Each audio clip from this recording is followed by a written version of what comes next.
When life throws you a curveball, how are you going to handle adversity? Welcome to the Fearless Mindset Podcast, where you're about to go on a journey as I interview security, business, and entertainment leaders on what it takes to stay fearless. I'm your host, Mark Ledlow, and enjoy today's episode. Hello, everybody. This is Mark Ledlow, the Fearless Mindset Podcast. Today we have Scott Stewart joining us to share with us what he thinks is going on with Iran and the Middle East, and he's got some experience with the State Department, right, Scott? You did some time with the State Department and whatnot. Yes, absolutely. Plus my time at Stratfor, I've really looked pretty carefully, at the region and a lot of the threat actors in the region. But really, when it comes back to dealing with the Iranians and their proxies, since the 80s, I've been looking at things like the kidnapping of the Americans in Lebanon. I was part of an interagency task force that was trying to locate the hostages there.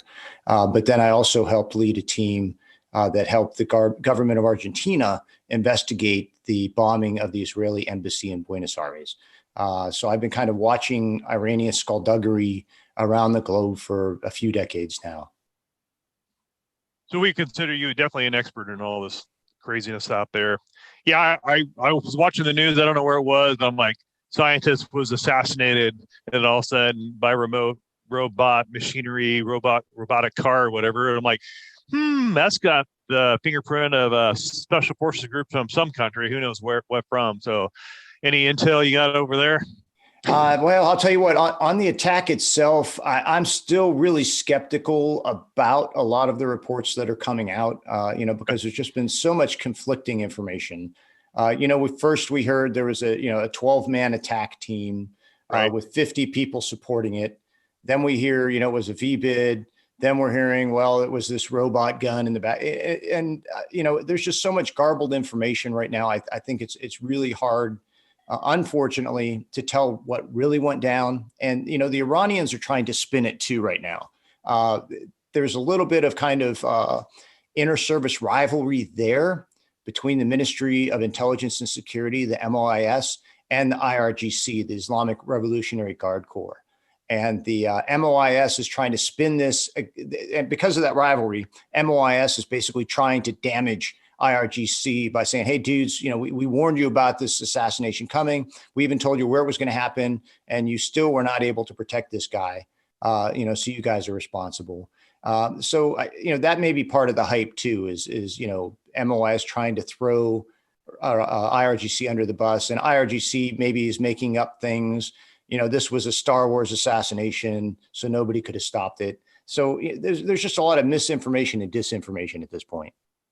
Okay.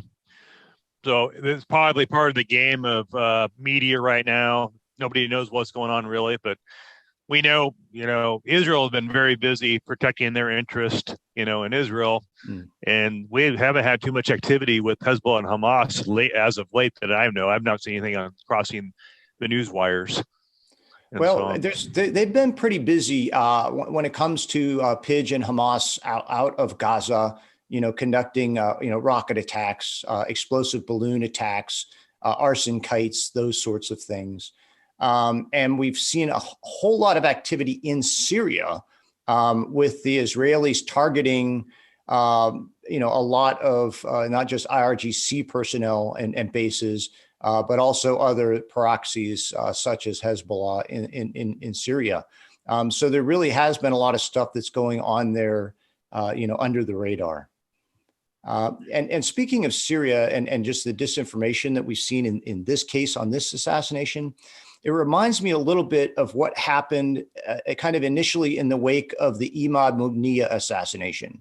There was just like a lot of crazy claims and bad skinny coming out. But eventually we got to the bottom of what happened. And I think that that's the same thing that will happen with this case. I think that, eventually within a few months, somebody is going to leak to Haaretz or the New York Times or somebody, what really happened. So we just need to be a little bit patient, and then we'll be able to kind of dissect it and, figure out exactly what happened. Now, once they figure out what happens, do you think the retaliation from the Iranian regime will be pretty heavy with force, or do you think it's going to be more skilled, covert, cell-driven type of attacks? Well, I think that, when we look at kind of their arsenal of tools, and everything from kind of, less obvious thing like cyber attacks, they've been very, very busy with cyber attacks. They really don't stop trying to hit American and Israeli targets. But would they scale it up as far as, trying to do something kinetic? I really don't think so, because of the fact that it's always easier to do offensive than defensive with cyber. And I think that if they tried to get too aggressive, I think that they would be hit very hard by, whoever they go after. So if they go after Israeli targets hard, the Israelis can hit them pretty hard as well. I mean, we saw a case just a few months ago where they were getting, Iranian APTs were getting kind of cutesy with Israel, and Israel hit them back by crippling one of their ports with a cyber attack. Just kind of, firing a shot against the bow, dudes, just keep this under control. So I think instances like that are enough to keep, the Iranians from escalating too far with cyber. I think we're going to continue to see that kind of, steady spate of attacks, lower level stuff. But I don't think that that's going to necessarily be, and really for their internal constituency, I don't think that's going to be splashy enough, because they have a lot of hardliners right there that are really calling for retribution. And that, hacking something really doesn't, get you the bloodlust there for satisfaction.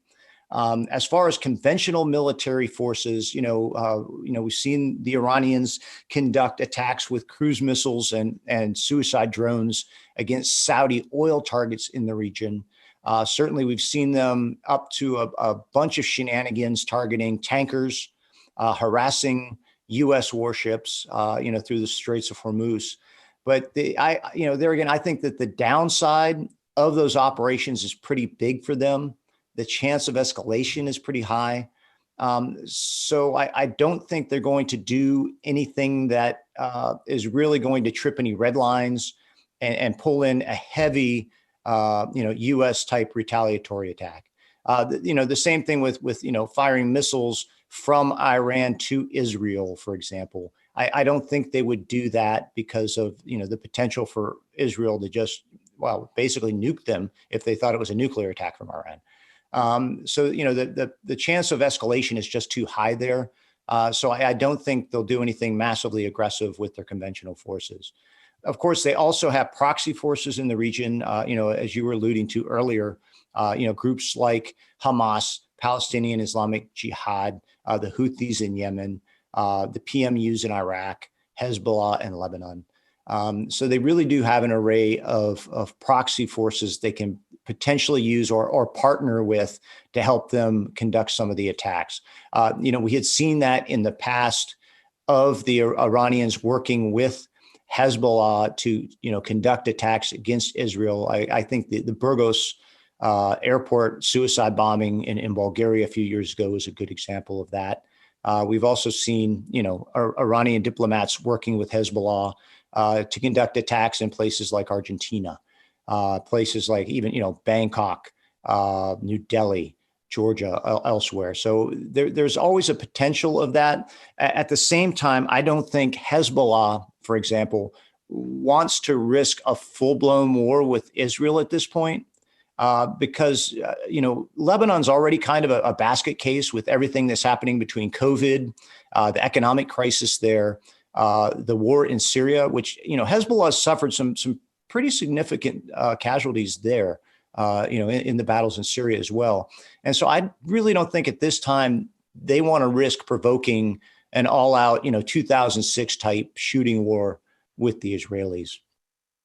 So I think anything that the those proxy groups would do is going to be somewhat more limited and perhaps not as splashy as the Iranians would like. So probably, I guess to make a long story short, I believe that probably the most likely thing that we are going to see are going to be terrorist attacks, probably involving IRGC, operatives, working perhaps with local agents they've recruited to conduct attacks. There again, similar to what we saw in places like, New Delhi, Tbilisi, Georgia, Bangkok. And also, I think we also need to remember that we had seen IRGC attempting to conduct attacks in the U.S. in the past. We had that Arbab CR case where he was attempting to, he thought he was recruiting Mexican cartel operatives from Los Zetas to kill the Saudi ambassador.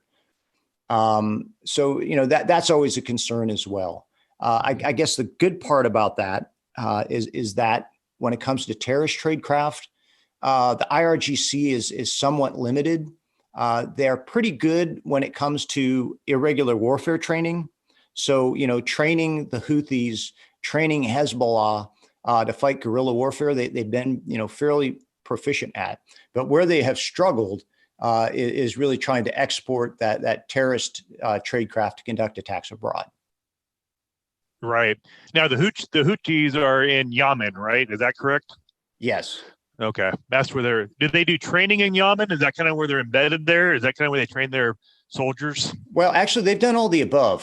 Historically, we have seen the IRGC take operatives from the Houthis, but also from the Iraq, the Southern Resistance Movement, and train them inside Iran. But more recently, we've definitely seen them supplying the Houthis with missiles. We've seen them, supply them with training, on the ground there in Yemen as well. Now, here's a question: Where are the Iranians getting their hardware? Are they getting that from Russia or China, or who's giving them that hardware capability? Well, it kind of all the above. I mean, when we look at a lot of the missile systems, they are things that they are kind of developing indigenously with help from places like North Korea. They will try to kind of reverse engineer, some of these other, missiles and such that they will buy from other countries. But they have a fairly robust indigenous, production capability. I guess the great or the good part of that is that, it's not up to, current U.S. or European standards. Oh, okay. Now, I know after President Trump took out the general from Iran over there in Iraq, he gave him the green light and they destroyed him. And I think it was a drone strike or something on that general that was in charge of the terrorist organizations. That happened, and we never really saw any retaliation by the Iranian regime after that happened. Well, actually, we did. We had a fairly substantial missile attack from Iran against an Iraqi base where a bunch of U.S. troops were stationed. That's right. We didn't suffer a lot of hard casualties, but a lot of these guys had brain injuries from the shock of the missile attacks. So that was fairly substantial. And then the PMUs conducted a number of attacks against the bases, and of course we saw just that continued escalation of threatening activity and rocket attacks across Iraq wherever you kind of had the American footprint. Okay. Yeah, that brings back that memory there. Was it a military base there, American base there in Iraq that was hit a couple times at the barracks? Well, actually, it was it's an Iraqi base where Americans were stationed. Oh, that's right. Okay. And basically, it was Americans that were helping the Iraqi military combat the Islamic State. Right. Was basically the mission they were there for. And because the Islamic State doesn't really have, aircraft or missiles, we didn't have a lot of, defensive systems in place at those facilities to protect our troops, against missile attacks. Okay. That brings back that memory then.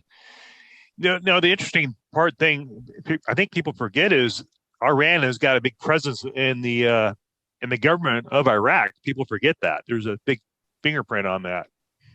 Well, yeah, there's a lot of influence there. And, that Iranian influence is really one of the things that led to kind of the resurrection of the jihadist threat within Iraq. And then, the rise of the Islamic State there. They were basically the Al-Qaeda in Iraq was basically a defeated force when the Anbar sheikhs, the Sunni sheikh, and the Sunni tribes were working with the Americans and with the Iraqi government, to destroy al-Qaeda. But once the Americans withdrew and you started seeing that Iranian influence grow and the power, of the Shia there, and then of course they also broke their promises to the Sunnis to integrate them into they were going to take a lot of these militias, the awakening militias, and integrate them into the armed forces and pay them. But once they stopped, paying, once they reneged on the promise to integrate them, a lot of the Sunni sheikhs again began really, kind of supporting the jihadis as a weapon to use against the Iranian influence. And then that kind of got out of control. And Frankenstein's monster, became the Islamic State. Right, right. Now, what is your recommendation for those people in the private sector? Do you think we'll probably see a rise in terrorist strikes on the U.S. soil, or you think, like you said, there's probably more remote issues in different foreign countries? Well, I think we it's possible we could see all the above. I'm very concerned for people in the region, the immediate region, and especially where there are operations, of those Iranian proxy groups. So, if you're an NGO worker in Iraq or Syria, if you're in, Lebanon, other places, even if you're in some of the, the Gulf states, I think this is just one of these times where we need to really exercise heightened situational awareness, and be prepared to act if there is some sort of Iranian retaliation. And I think that, as far as targets, from their perspective, they could choose. I think they're going to choose whatever is available to them, and that could be a military target, it could be a diplomatic target. But also it could be commercial or NGOs. So I think that basically everyone, whether you're Israeli or American in the region, and really even a little bit beyond, wherever the Iranians have a diplomatic presence, really needs to be careful at this time and practice, proper and appropriate situational awareness. Yeah. Do you think being Mexico is in the situation it is, are they very more vulnerable than they were before as far as maybe helping Iran on different things like the cartel, maybe doing partnerships with the Iranian regime? Is that a possibility? No, actually, I don't believe that at all. Okay. Because basically the last thing that a Mexican cartel wants is to be declared a narco-terrorist. Oh, yeah. Never thought That about brings them into Pablo Escobar territory, right? And the heavy arm of the U.S. government is going to come at them. If you look at the Mexican cartels, there's a very, very distinct line at the U.S. border, and that line dictates how they behave. If you see how they behave, for example, in Juarez compared to El Paso, it is very dramatic. Yeah, far right. Less violence on the northern side of the border than in the southern side of the border. You just don't see them running around with RPGs and grenades and AKs in the U.S. With these armored vehicles like they do south of the border. They don't want Big Brother to come down on them with both feet. They learned a powerful lesson after the Camarena the murder and torture. And they don't want a repeat of that. They saw what happened to Escobar. They don't want to be next on that hit parade. So, it's important that the Mexicans are businessmen, but they also understand that in order for them to make the most money, it has to be a sustainable business. It has to be something that's going to go on for a long time. And nothing's going to end their business quicker than, aiding somebody with terrorism.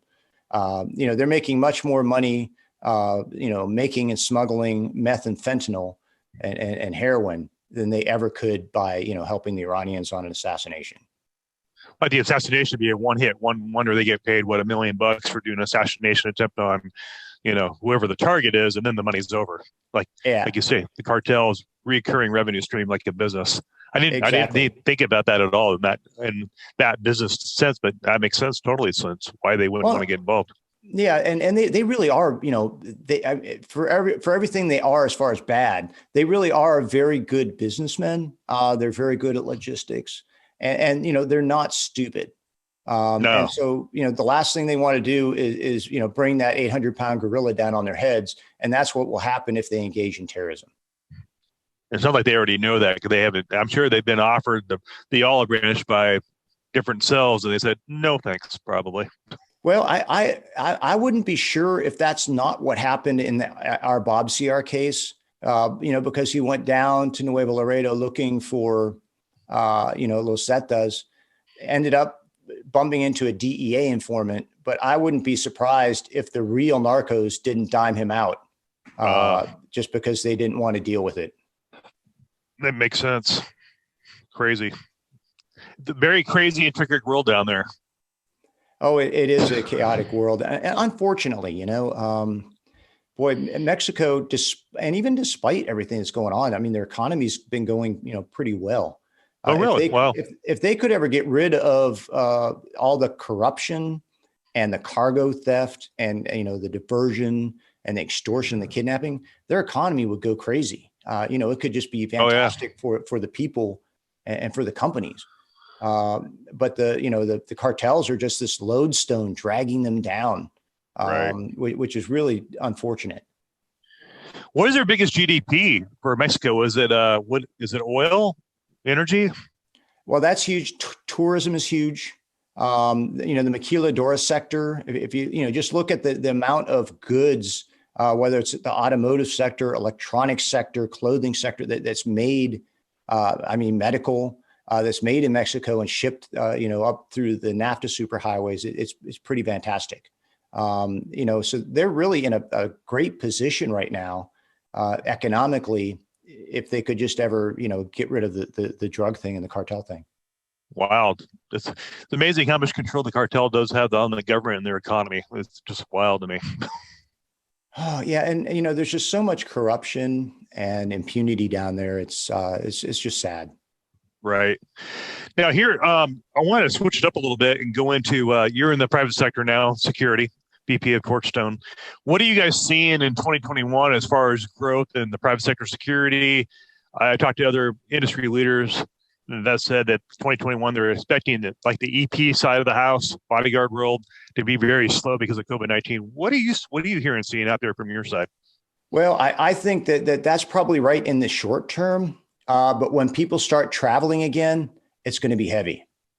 I believe that once kind of the floodgates open, things are going to get very busy on the EP side, just because of the travel restrictions being taken down. I think that we're really in a place right now where companies need to not cut back on security, but really focus on things like the insider threat. This whole teleworking thing has really turned and forced companies to change the way they think about the insider threat and the way they address it. Many of the programs that we've put in place for the insider threat have been based upon, kind of being in the office or inside the office building. And so we really need to rethink how we do that and how we can effectively work against those threat actors, because, as we look at what's going on, when we talk about the big picture again, China is not becoming any less aggressive when it comes to stealing intellectual property. The Russians are not going to back off. No. And so we really need to double down on our efforts to try to keep these bad actors from stealing our intellectual property and ruining our companies. I mean, when you see the damage that is done to companies when they have their intellectual property stolen and pirated, it's just devastating. And, we see the FBI talking about, opening up all these cases, really renewing their efforts. They're not joking. And I think that we in the private sector really need to take those warnings to heart and really focus on protecting ourselves and the assets of our companies. So do you think the investment of protective intelligence is a big new business model that a lot of companies need to be investing into right now, like OnTick, for example, and Fred Burton over there?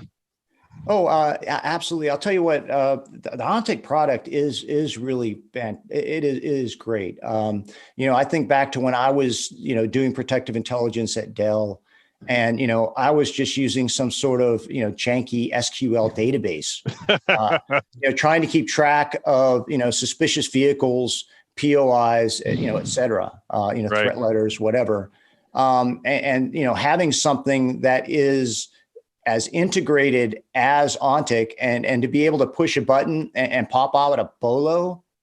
Oh Wow. my, That's that's crazy. just very, very helpful. And now they're starting to integrate, some of the other tools that are out there.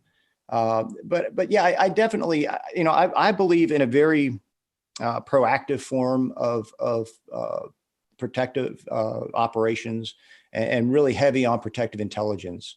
Um, Basically, no matter how heavy your detail is, if you allow the bad guys to conduct surveillance against you at will, they will find vulnerabilities.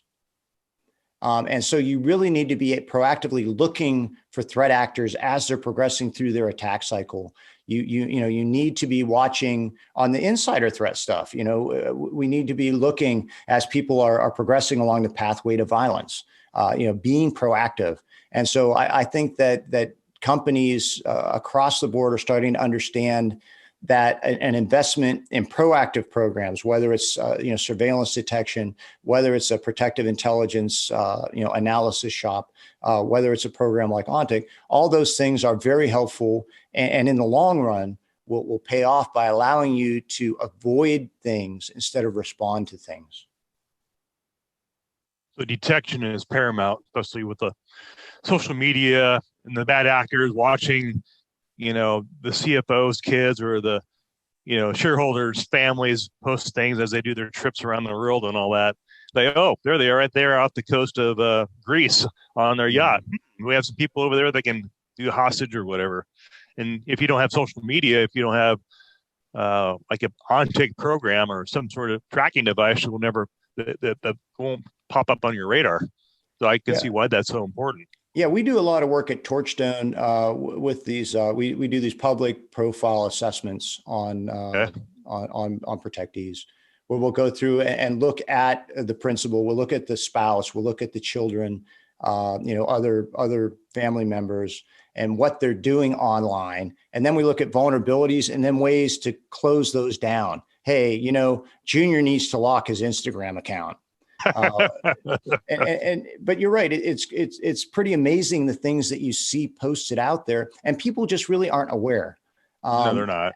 Actually, it's Right. kind of funny that you mentioned that, because I'm writing an article right now. I've been working on this series on living gray, Oh, okay. um, Yeah, I saw that. and I'm working right now on the third part, which is basically being gray on the internet.